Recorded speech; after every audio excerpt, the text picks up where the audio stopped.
Hello दोस्तों, आज हमें मिनी स्मार्ट स्विच जो 3 चैनल का है या 3 नोड का है, इसकी वायरिंग कैसे करनी है वो देखेंगे।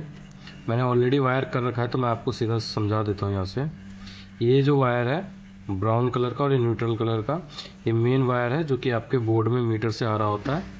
ठीक है, तो एक वायर जो लाइन है फेस, उसको लाइन इन में दे देते हैं। दूसरा वायर जो कि न्यूट्रल होता है उसको न्यूट्रल इन में दे देते हैं। तो ये हमारे इनपुट हो गए, जो हमारे मीटर से वायर आ रहे होते हैं लाइन और न्यूट्रल, उसके इनपुट ये हो गए। उसके बाद है L1, L2, L3।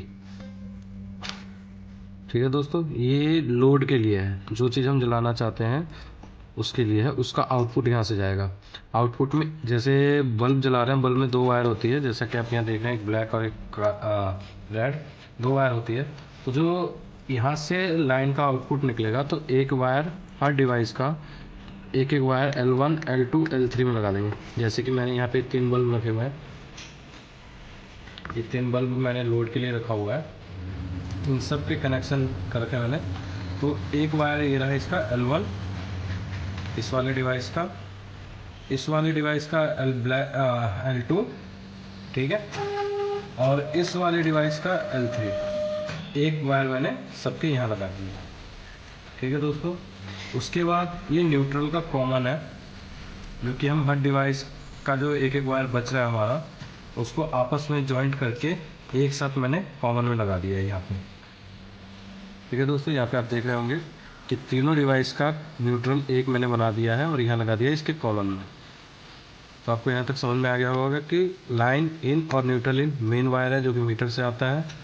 L1, L2, L3 device के आउटपुट है, जो लोड है जिसको हमें यूज़ करना है ये उनके आउटपुट है। तो ये हमारा कनेक्शन हो गया डिवाइस के आउटपुट और डिवाइस का कॉमन और इनपुट।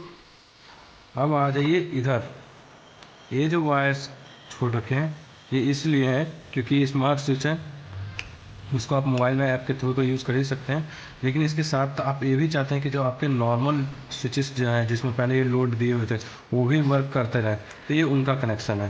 तो मैं आपको उसका कनेक्शन भी दिखा देता हूँ। ये कॉमन वायर है, ये कॉमन वायर मैंने यहाँ ले लिया है।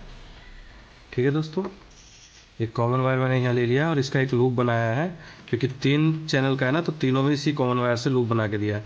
तो एक तो यहाँ हो गया, ठीक है, वहीं से एक आउटपुट मैंने निकाला इसमें दे दिया, यहाँ से लूप बना करके तीसरे स्विच में भी दे दिया।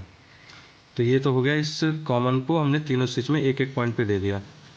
अब एक एक पॉइंट पे तो हमने कॉमन दे दिया, दूसरे पॉइंट पे जो हमारा जाएगा S1, ठीक है, ये S1, S2, S3। दोस्तों मैंने यहाँ S1 में आप देख सकते हैं कि S1 में ये वायर है हमारी, ये वाला वायर है S1 में, ये रेड वायर, इसको हमने यहाँ दे दिया स्विच के एक पॉइंट पे। S2 में हमारा ये वाला वायर है इस स्विच के दूसरे पॉइंट पे, और ये S3 जो सबसे ऊपर वाला वायर है वो हमने दे दिया है इस वाले पॉइंट पे। तीनों स्विच में S1, S2, S3 एक एक पॉइंट पे, और कॉमन का लूप बना करके तीनों स्विच में एक ही कॉमन दे दिया हमने। तो इस तरीके से हमने 3 चैनल मॉड्यूल पर कनेक्शन किया है। अब आप देख सकते हैं कि ये स्विच से ऑपरेट हो पा रहा है, तीनों डिवाइस हमारे स्विच से ऑपरेट हो पा रहे हैं।